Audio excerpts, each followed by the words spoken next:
ما ينبغي لجلال وجهك ولعظيم سلطانك سبحانك لا نحصي ثناء عليك أنت كما أثنيت على نفسك ولك الحمد حتى ترضى ولك الحمد إذا رضيت ولك الحمد بعد الرضا.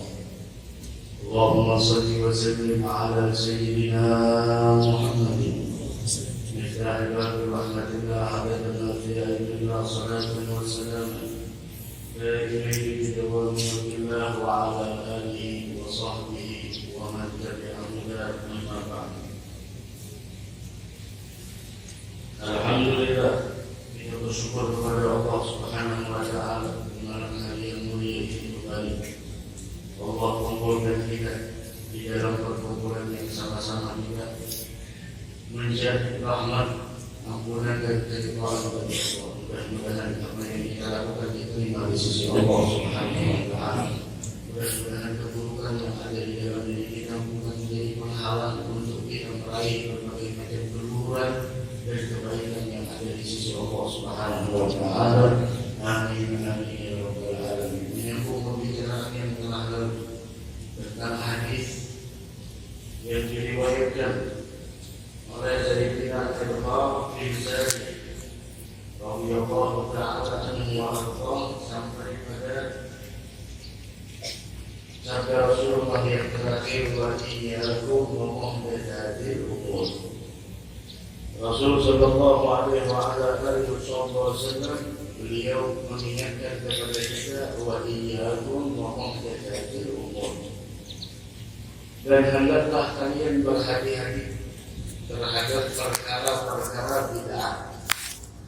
Ada peringatan dari Nabi kita Muhammad sallallahu alaihi wasallam untuk agar kita berhati-hati daripada perkara bid'ah. Kenapa demikian? Karena fa'inna kulla bid'atin dhalalah. Karena setiap bid'ah itu adalah menyesatkan. Di dalam riwayat yang lain, bagaimana Nabi kita Muhammad sallallahu alaihi wasallam beliau bersabda, fa'inna kulla muhdatsatin bid'ah. Setiap sesuatu yang baru itu adalah bid'ah. Wa kullu bid'atin dhalalah. Setiap bid'ah itu adalah menyesatkan. Wa kullu dhalalatin finnar. Setiap sesuatu yang menyesatkan itu pada akhirnya adalah orang tersebut akan disiksa di dalam neraka. Maka pelaku bid'ah mereka adalah ahli neraka. Mudah-mudahan kita dihindarkan dari hal tersebut insyaallah, amin ya rabbal alamin. Namun kita harus mengetahui terlebih dahulu apa itu definisi bid'ah, apa yang dimaksud dengan bid'ah. Nah, agar jangan sampai kita gampang dan terlalu mudah untuk memvonis seseorang bahwa dia adalah termasuk penghuni neraka. Apa itu bid'ah? Disebutkan bahwasanya yang dimaksud dengan bid'ah yaitu adalah ma'ahdatsa atau ma'uhditsa ala ghairi mithalin sabiq. Yang dimaksud dengan bid'ah adalah perkara yang baru dilakukan ala ghairi mithalin sabiq, yang tidak ada contohnya di zaman terdahulu, yang tidak ada contohnya. Dan bid'ah setiap sesuatu pekerjaan atau setiap sesuatu perbuatan yang dilakukan tanpa ada contoh di zaman Nabi kita Muhammad sallallahu alaihi wasallam, maka itu adalah namanya bid'ah. Ada bid'ah. Akan tetapi Imam Syafi'i Muhammad bin Idris rahimahullah subhanahu wa ta'ala, beliau mengatakan al-bid'atu bid'atan. Bid'ah itu ada dua macam. Ada bid'ah mahmudah dan ada bid'ah madhmumah. Ada bid'ah yang baik, ada bid'ah yang jelek. Ada bid'ah yang terpuji, ada bid'ah yang tercela.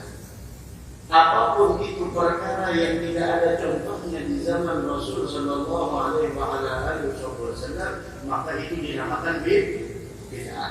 Namun setelah itu apakah bid'ah tersebut mahmud ataukah madhmum, maka kita harus mengetahui terlebih dahulu apa yang dimaksud dengan bid'ah mahmudah dan apa yang dimaksud dengan bid'ah madhmumah. Ini supaya paham. Malam Jumat baca Dalail, malam Jumat baca Burdah, Maulaya Shalih wa sallim daiman abada. Malam Jumat selawatan Allahumma shalli salatan kamilatan. Bid'ah. Kita kan mungkin bid'ah. Kenapa? Karena itu tidak ada di zaman Nabi. Sekarang pertanyaannya, apakah bid'ah itu mahmud ataukah bid'ah tersebut madhmum? Lalu, tidak semua bid'ah itu adalah jelek. Tidak semua bid'ah itu adalah menjerumuskan para orang yang melakukan itu ke dalam neraka. Inna kulla muhdatsatin bid'ah wa kulla bid'atin dhalalah wa kulla dhalalatin fin nar. Masyaallah.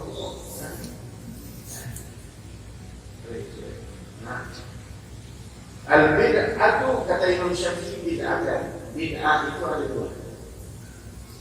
Yang pertama bid'ah mahmudah dan yang kedua adalah bid'ah madhmumah. Apa itu bid'ah mahmudah? Ini baru. Apa itu yang dimaksud dengan bid'ah yang baik dan apa itu bid'ah yang tidak baik? Bid'ah yang baik adalah fama wafaqa sunnah fahuwa mahmud. Pekerjaan meskipun tidak ada contohnya di zaman dahulu, namun sesuai dengan sunnah, sesuai dengan ajaran, tidak keluar dari Al-Quran dan Hadis, maka itu mahmud, maka itu terpuji. Orang salawatan malam Jumat, apakah orang salawatan keluar dari Al-Quran dan Hadis? Al-Quran mengatakan innallaha wa malaikatahu yusalluna 'alan nabi ya ayyuhalladzina amanu shallu 'alaihi wa sallimu taslima. Belum lagi di dalam hadisnya Nabi Muhammad sallallahu alaihi marratan wahidah sallallahu alaihi biha asyra anjuran. Dimanapun kalian bersalawat, dimanapun kalian berada, bersalawat kepada kata Nabi Muhammad. Fa inna salatakum tablughuni haitsu ma kuntum. Karena salawat kalian sampai kepadaku dimanapun kalian berada. Loh, kenapa harus malam Jumat? Nah, Rasul mengatakan akhirus salat alaiya fi lailatul gharwani wal yawmil azhar. Perbanyak salawat kepadaku di malam Jumat dan di hari Jumat. Berarti bid'ahnya adalah bid'ah mahmud. Kata bid'ah, bid'ah yang mana? Bid'ah terpuji. Kenapa? Karena tidak keluar dari Al-Quran dan Hadis. Jadi kalau disambut orang bid'ah tidak apa-apa. Tapi bid'ahnya bid'ah mahmud. Nah, wa ma khalafa sunnah, apapun itu yang bertentangan dengan sunnah, maka itu namanya madhmum, yang tercela. Di mana disebutkan sebagaimana yang disebutkan di dalam kitab Fathul Bari. Dari mana mengambil bahwasanya Al-Imam Syafi'i, dari mana beliau mengambil dalil bahwa bid'ah itu ada dua. Ada bid'ah yang baik, ada bid'ah yang tidak baik. Nah, lamma jama'a Sayyidina Umar, ketika Sayyidina Umar di dalam kepemimpinan beliau mengumpulkan orang yang sholat tarawih dengan satu imam, dan itu tidak ada di zamannya Nabi Muhammad. Di zamannya Sayyidina Umar, ketika orang sholat tarawih dikumpulkan oleh beliau kemudian dengan satu imam, ada di zaman Sayyidina Umar bin Khattab. Kemudian ketika beliau melihat bahwasanya orang pada sholat tarawih berjamaah dengan satu imam, beliau mengatakan ni'mal bid'atu hadhihi, bid'ah yang baik itu seperti ini. Beliau sadar ini bid'ah tidak ada contohnya di zaman Nabi Muhammad, namun baik. Tidak ada contohnya di zaman Rasul, namun tidak menyalahi daripada Al-Quran dan Hadis. Ada bid'ah. Nah, ada Sayyidina Umar, Masya Allah.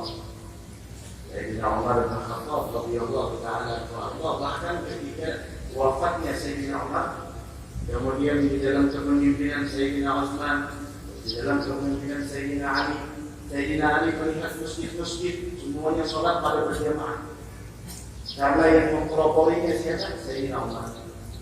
Di zaman Nabi kita Muhammad, beliau kadang-kadang di sana beliau sholat, kemudian meninggalkannya. Kenapa demikian? Karena beliau khawatir kalau beliau bukan meninggalkan tersebut pasti tidak sholat di masjid. Artinya beliau sholat di dalam rumah. Artinya beliau sholat di dalam rumah. Dan beliau meninggalkan, jangan diartikan itu adalah sesuatu larangan. Karena di dalam Al-Quran Allah Subhanahu wa Ta'ala berfirman, "Wa ma atakumur rasul fakhudhuhu wa ma nahakum."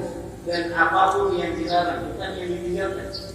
Rasul meninggalkan sesuatu bukan berarti itu adalah larangan, kecuali ada dalil yang sangat jelas menunjukkan itu adalah sesuatu yang diharamkan, sesuatu yang dilarang. Tapi selama itu tidak ada dalil yang menyebutkan bahwa apa yang ditinggal oleh Nabi Muhammad adalah sesuatu yang dilarang, maka tidak bisa diartikan sesuatu yang ditinggalkan Nabi Muhammad itu adalah larangan. Tidak bisa. Illa kecuali ada dalil yang menunjukkan bahwa itu adalah dilarang.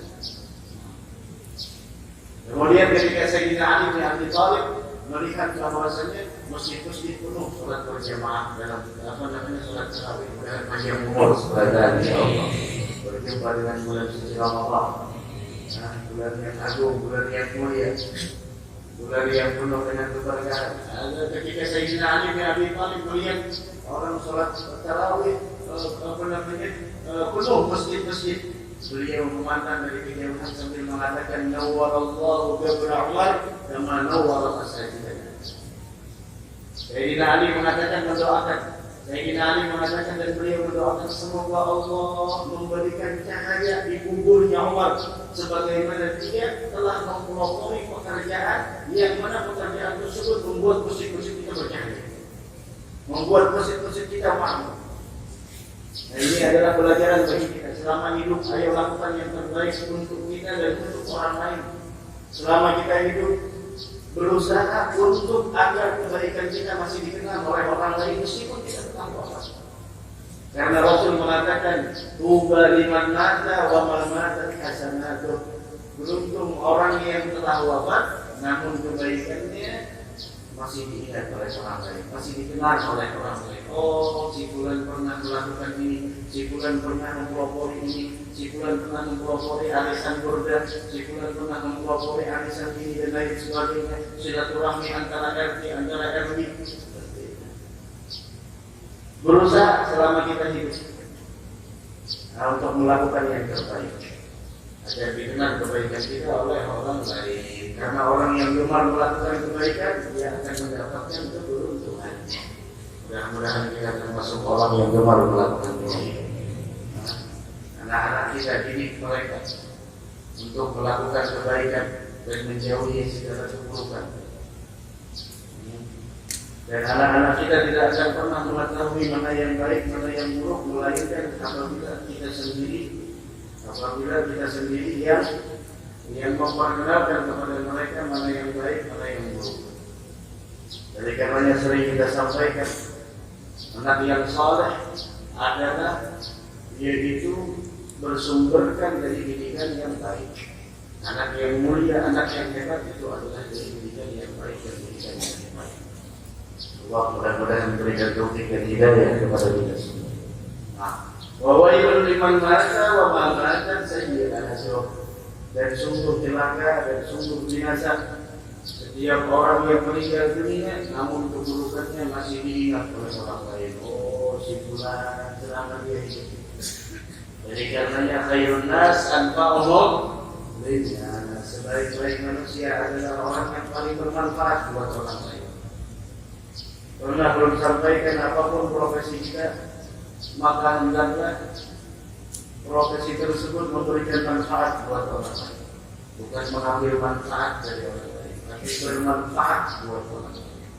Karena Rasul mengatakan manusia terbaik adalah manusia yang memberikan dan yang paling bermanfaat buat orang lain. Ada bilang Sayyidina Ali sama Sayyidina Umar. Sayyidina Ali mendoakan dengan Sayyidina Umar. Nawwarallahu qabra Umar kama nawwara masajidana.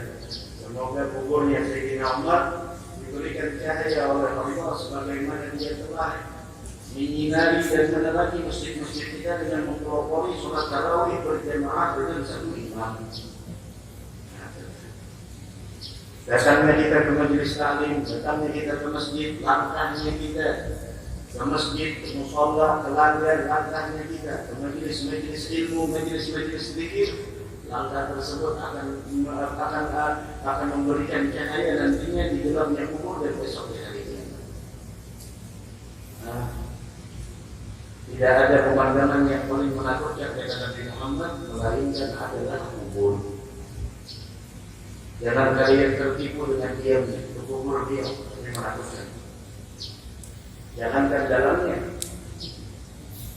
luarnya aja Masya Allah. Bisa katakan kawan kuburan di dalamnya sudah Masya Allah. Ya, kuburan. Tuh ada orang melihat kuburan sedikit, hantu dan lain sebagainya. Itu baru di luar, belum di dalam. Di dalam sendirian Masya Allah sempit, tidak ada teman. Dari karenanya Rasul mengatakan tidak ada pemandangan yang paling mengerikan melebihi daripada kubur. Ada kubur pemandangan yang paling mengerikan. Sepi. Siapa orang yang tidak ingin nantinya kesepian di alam kuburnya, perbanyak selama di dunia baca Al-Quran.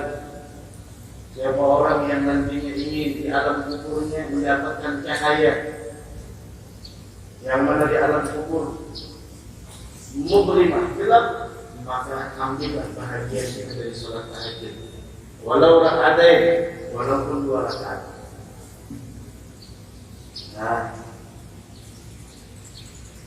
Tempat ulat belatung, cacing dan lain sebagainya yang bahkan memakan daripada anggota tubuh kita.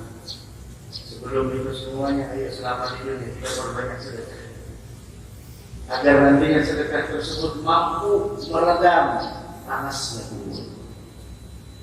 La ilaha illallah. Dan kubur salah satu dari 2, imma rawdah min riyadil jannah atau qatra min hufarin nar. Kubur kita kalau tidak menjadi kebun surga atau menjadi lubang neraka. Kalau ingin kubur kita menjadi kebun surga, persiapkan dari sekarang. Kalau kita ingin kubur kita jangan sampai jadi lubang api neraka, jauhi dan persiapkan dari sekarang. Persiapkan dengan kita sholat 5 waktu, dengan kita taat kepada perintah Allah, dengan kita melaksanakan sebagai dengan melaksanakan perintah Allah, dan melaksanakan apa yang diperintahkan oleh Rasulullah, menghindari dan meninggalkan segala apa yang dilarang oleh Allah dan Rasulullah. Mudah-mudahan kita taufik hidayah insyaallah. Ada kubur, maka dari karenanya ada doa Allahumma ja'al qabrahu rawdah min riyadil jannah wa la taj'al qabrahu hufran min hufarin. Dari sekarang persiapkan. Malam ini malam Jumat, salawat berbanyak, berbanyak salawat. Tidak ada rugi orang yang bersalawat. Tidak akan pernah sial orang yang memperbanyak salawat. Kalau kita menghadiri perkumpulan-perkumpulan yang dihadiri oleh ribuan bahkan ratusan ribu orang lain hanya untuk memandang daripada yang ditunggu-tunggu seperti kemarin, Masya Allah, yang menghadiri bagi Akbar di Kalimantan Tengah Palangkaraya. Rela menunggu, ada yang dari jam 10, ada yang dari jam 11. Ada yang dari Zuhur, ada yang dari Asar, ada yang dari Maghrib. Tidakkah kita terbayang di perkumpulan tersebut? Bagaimana nantinya perkumpulan besok di hari kiamat? Di padang mahsyar yang dicari cuma satu, Nabi kita Muhammad sallallahu alaihi wasallam. Dan beliau telah memberikan resep kepada kita, memberikan cara agar menjadi orang terdekat beliau. Semua orang ingin dekat. Kayak kemarin malam, Allah berdesak-desakan, ini dekat dengan guru mulia. Semoga beliau panjang umur sehat hari. Berdesak-desakan ingin dekat dengan beliau, menyentuh ini. Kalau tidak bisa menyentuh badannya, mobilnya disentuh. Bagaimana nanti besok di hari kiamat? Di padang mahsyar. Tidak ada ciri, tidak ada tanda. Semua orang ingin dekat dengan Nabi Muhammad. Para anbiya wal mursalin ingin dekat dengan Nabi Muhammad. Kenapa? Karena Maghabul Mahmud hanya ada di tangan Nabi kita Muhammad SAW. Dan beliau telah memberikan resep kepada kita bagaimana agar menjadi orang yang terdekat dengan beliau. Bagaimana resepnya ya Rasulullah? Inna awlan nas bi yawmal qiyamah wa aghrabakum minni majlisan yawmal qiyamah aktsarukum alayya salat. Orang yang paling istimewa di sisiku dan orang yang paling dekat denganku besok di hari kiamat, siapa mereka? Orang yang paling banyak bersalawat kepada beliau. Allahumma shalli ala Muhammad. Agar kita paling minimal di dalam memperbanyak salawat kepada Nabi Muhammad, jangan kurang satu hari 300 kali salawat saja. Jangan kurang dari 3. Bayangkan kita ya Allah, semua semata memandang. Kemarin malam yang akan kita hadapi dengan perkumpulan demi perkumpulan, peringatan demi peringatan, haul demi haul, banyaknya manusia yang berkumpul. Adakah kita terpikir bagaimana kita besok masih tidak pada mahsyar? Yauma yafirrul mar'u min akhihi wa ummihi wa abihi wa sahibatihi wa banihi likulli imri'in minhum yawma idzin sya'nun yughni. Hari yang mana nantinya seseorang akan lari dari saudaranya, tidak pernah mencari dia. Orang tuanya, ayah dan bundanya tidak akan pernah lagi mencari anaknya. Yauma yafirrul mar'u min akhihi wa ummihi wa sahibatihi wa banihi. Pasangan suami istri begitu juga. Kenapa? Likulli imri'in minhum yawma idzin sya'nun yughni. Pada saat itu mereka memikirkan nasibnya masing-masing. Tahu siapa yang sibuk mencari kita besok di padang mahsyar? Cuma satu orang Nabi kita Muhammad SAW. Beliau yang memperhatikan, beliau yang mencari kita. Umatku. Persiapkan perkumpulan besok dari sekarang dengan memperbanyak salawat kepada beliau, dengan menghidupkan sunnah beliau, dengan mencari warisan beliau, menyampaikan warisan tersebut, menghidupkan syiar agama yang dibawa oleh beliau. Mudah-mudahan di setiap perkumpulan semacam ini harapan kita mudah-mudahan besok dikumpulkan dengan Nabi Muhammad sallallahu alaihi wa ala alihi wa sahbihi wasallam. Masya Allah. Berubah dinamika di hari tersebut adalah hari yang disingkap segala pihak.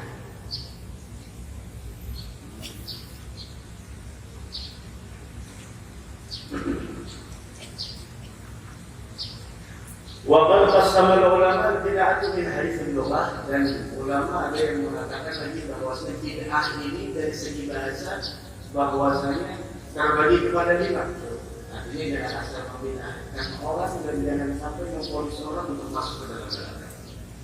Nah, ada bid'ah yang muharramah, ada yang diharamkan seperti mazhab Qadariyah dan Mu'tazilah. Mereka yang berbicara kepada Allah yang tidak layak tentang urusan takdir. Sedangkan kita beriman amantu billah wa malaikatihi wa kutubihi wa rusulihi wal yawmil akhir wa bi qada'i wal qadari khairihi wa syarrihi min Allah Ta'ala. Adalah urusan pokok dan qadar. Oleh karenanya Sayyidina Imam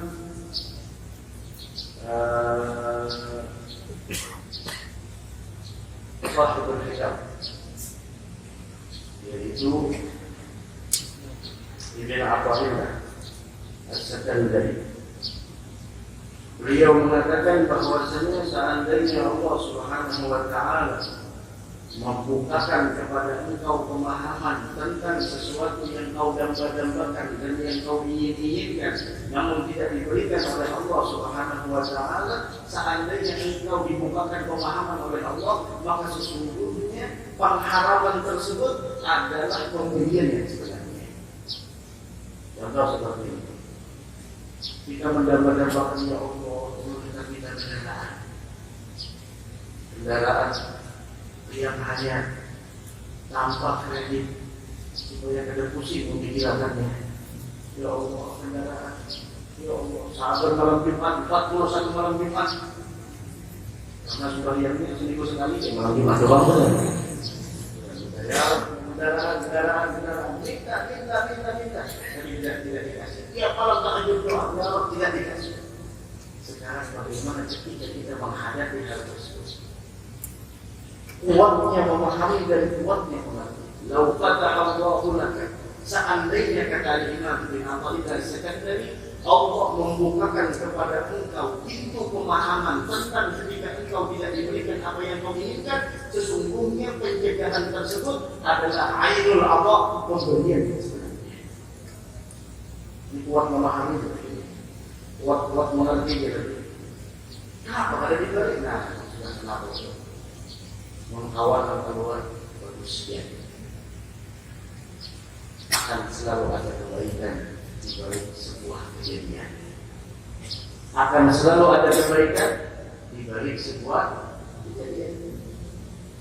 Apa kebaikannya? Allah wallahu ya'lamu wa antum la ta'lamun. Allah lebih mengetahui daripada apa yang kita ketahui. Kita mendapatkan sesuatu namun tidak diberikan, maka sesungguhnya pengharaman tersebut, pencegahan tersebut, ainul Allah, pemberian yang sebenarnya kalau engkau mampu memahami terhadap apa yang telah dilakukan oleh Allah. Kalau diberi kendaraan, kenapa? Karena Allah diberi kendaraan mudah saja bagi Allah. Jangan seperti kendaraan 2, 3, 4 kawan. Cuma jar Allah mau beri kendaraan, orang ini kamu benar. Lalu Bali, aku Bali lah. Ya, hubungan Bali. Jadi pun banyak juga ya. Bali. Aku Bali lah. Tuh, aku Bali. Nah, kau orang Bali tahu? Nah, orang Bali kenapa?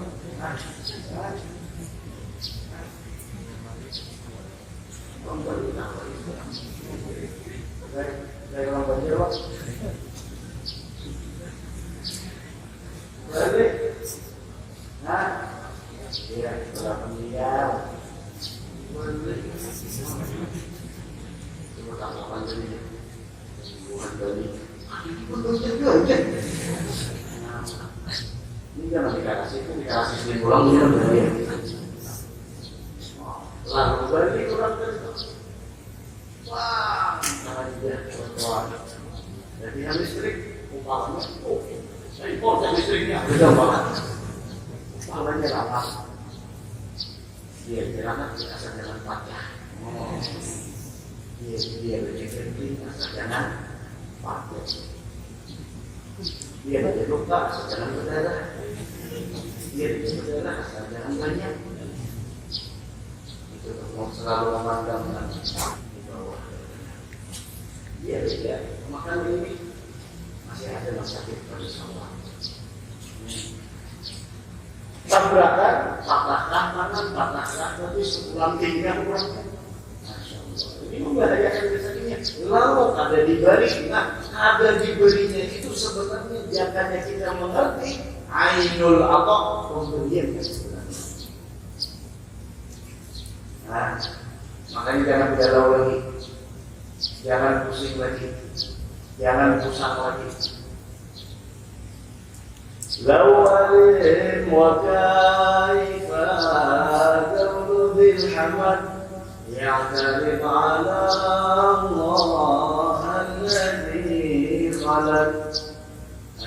perkataan lau, katanya walin, kenapa? Wa kaifa, bagaimana? Gaulu bil haqq, perkataan orang yang menunjukkan tidak mempunyai ilmu pengetahuan agama. Kenapa? Seandainya orang yang mempunyai ilmu pengetahuan agama, dia tidak akan pernah mengatakan katanya menggaya apa bagaimana? Kenapa? Karena semua itu adalah telah ditakdirkan oleh Allah. La yaksuruha majuzirikun.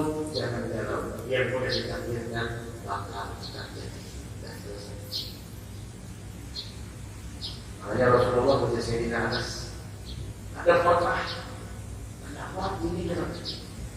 Apa yang ditakdirkan Allah? Masya Allah bukan, wa ma lam yasha lam yakun. Apa yang Allah kehendaki bakal terjadi, apa yang ada di kehendaki Allah, ada harapan terjadi. Wal wajibat, itu juga bid'ah itu wajib, itu juga bid'ah itu seperti apa namanya, bid'ah yang haram mujassimah, yang menyerupakan Allah dengan ciptaannya, ada mujassimah. Ada juga bid'ah yang wajib, dijawab mereka.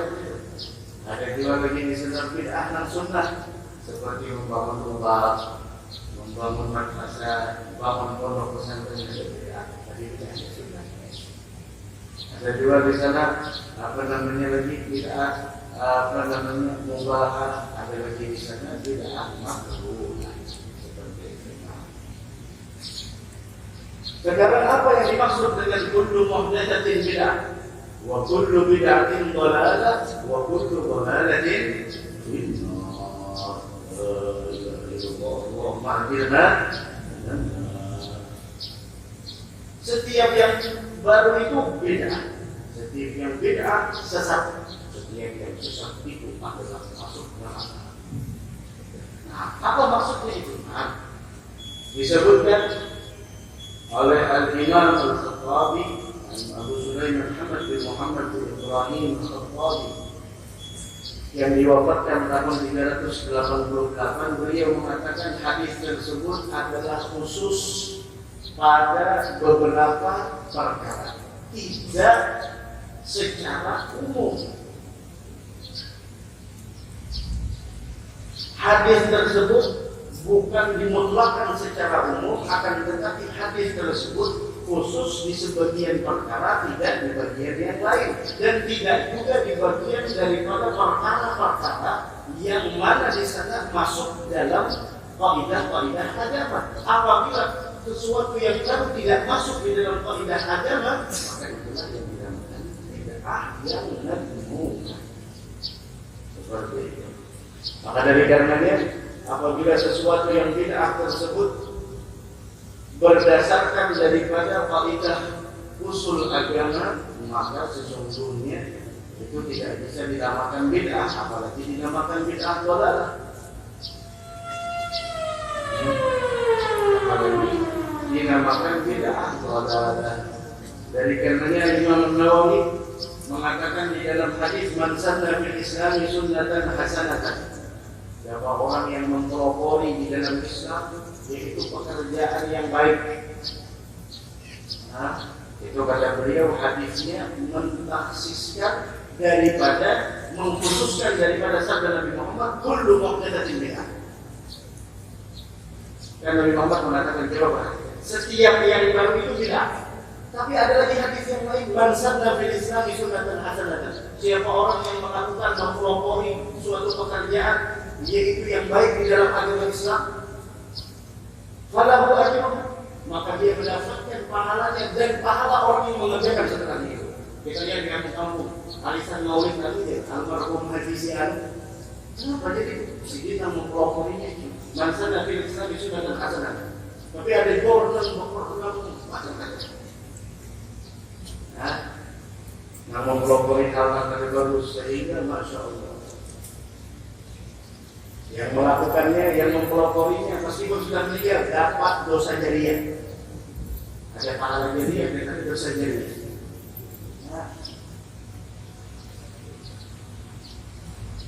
Man sanna fil Islam sunnatan hasanatan, itu adalah khusus mentaksiskan daripada perkataan sabda Nabi Muhammad, kullu muhdatsatin bid'ah. Tidak semua yang baru itu dinamakan bid'ah yang tercela. Kenapa? Apabila sesuatu yang baru tersebut masuk di dalam kaidah agama, Al-Quran dan Hadis, bukan dikatakan itu bid'ah. Memang bid'ah, tapi bid'ahnya bid'ah yang bukan bid'ah yang batil, apalagi bid'ah yang tercela. Nah sekarang pertanyaannya, terakhir, apakah boleh kita melakukan suatu amalan yang tidak dilakukan oleh Rasul dan tidak ada di zaman Nabi Muhammad? Nah, ini tidak ada di zaman Nabi Muhammad, tapi kita lakukan banyak.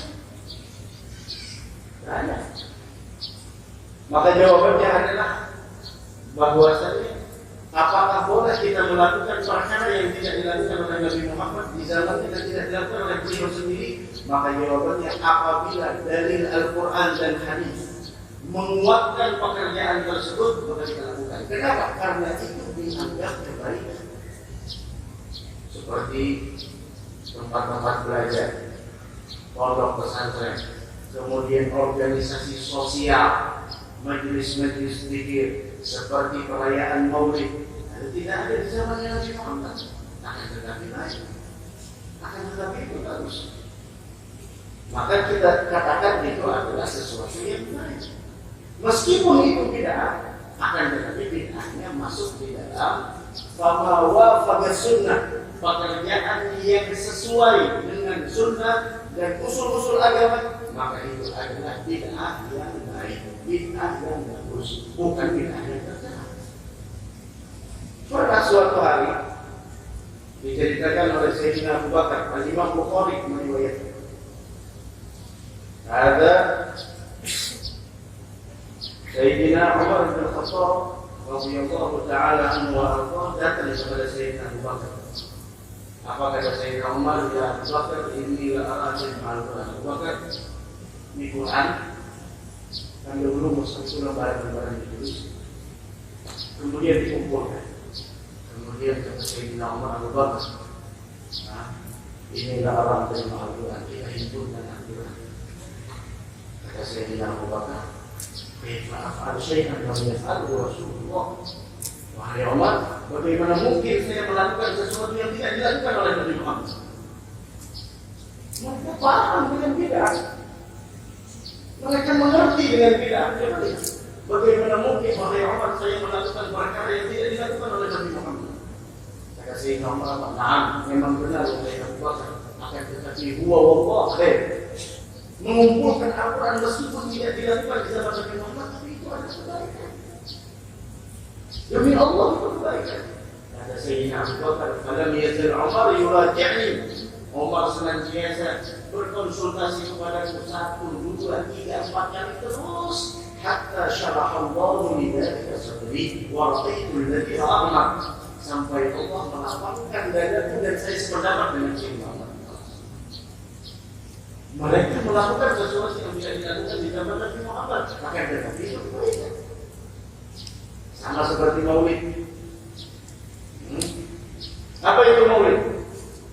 Sampai sebulan lagi kita menyambut kedatangan Al-Bala Sadum Alaina Walhana Min Kulli Jari marhaban ahlan wa sahlan bika ya khairal habaib salawatullahi tansha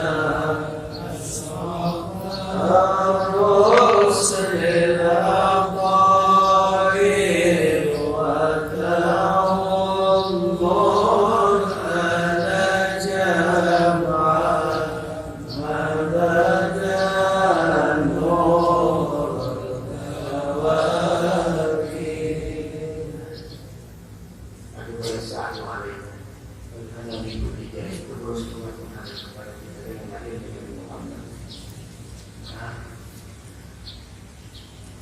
Apa itu Maulid? Maulid al-ijtima' ala qira'ati juz'in min siratin Nabi.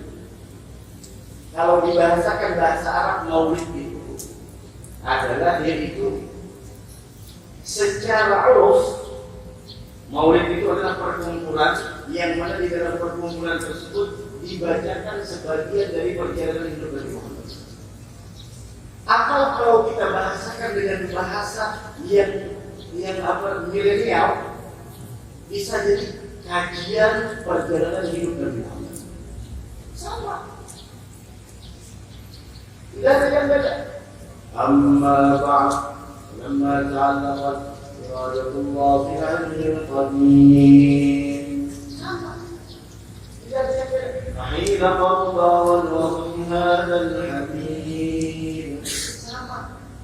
Ini dibacanya pakai sedikit ada-adanya.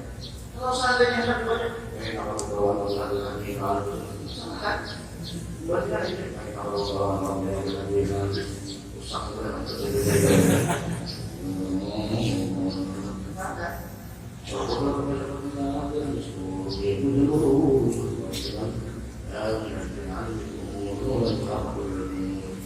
kalau kita arti semuanya itu adalah kajian tentang sirah Nabi Muhammad. Tidak ada yang beda.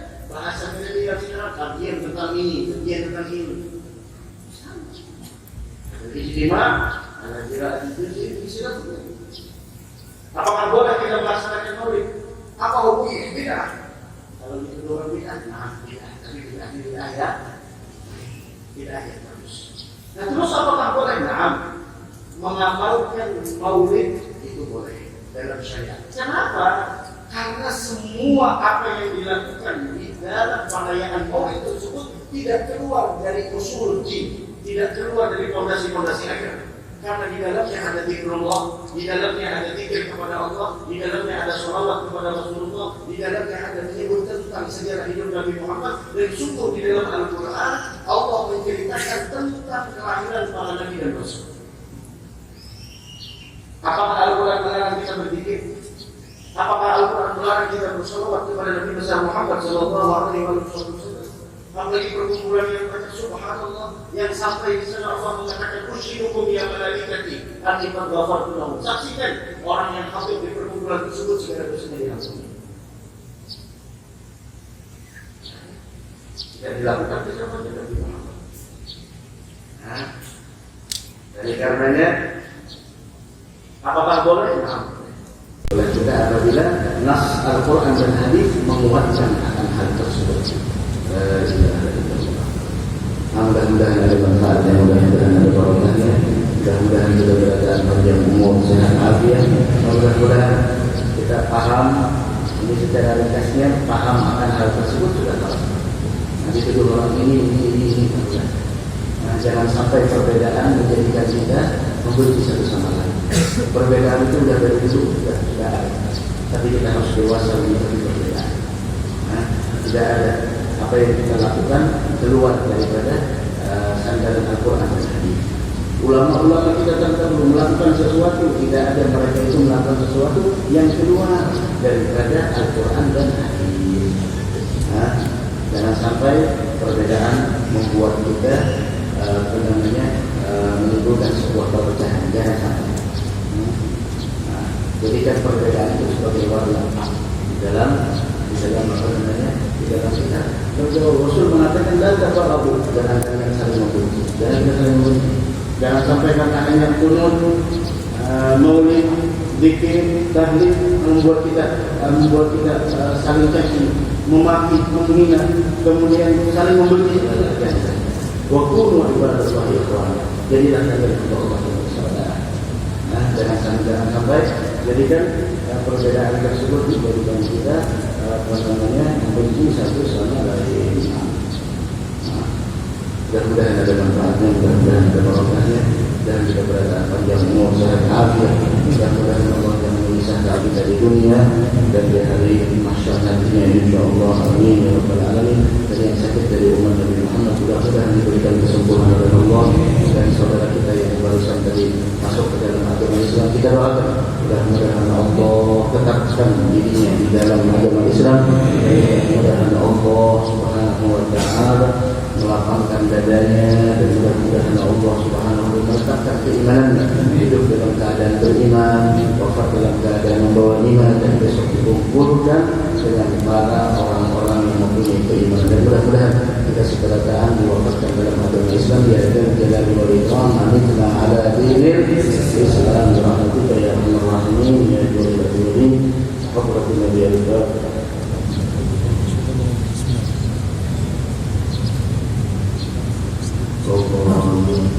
بالله أنه لا إله إلا الله لا إله إلا الله لا إله إلا الله لا إله إلا الله إلا الله لا إله إلا الله لا إله إلا الله لا إله إلا الله لا إله إلا الله لا إله إلا الله لا إله إلا الله إلا الله لا إله إلا الله لا إله إلا الله لا إله إلا الله لا إله إلا الله لا إله إلا الله لا إله إلا الله إلا الله لا إله إلا الله لا إله إلا الله لا إله إلا الله لا إله إلا الله لا إله إلا الله لا إله إلا الله لا إله إلا الله لا إله إلا الله لا إله إلا الله من الله رب العالمين الرحيم من الله العالمين وصلى على سيدنا مولانا محمد وعلى آله وصحبه أجمعين وسلم وقرأنا معنا وآخر دعوانا من الله إليكم وصلى الله عليه وسلم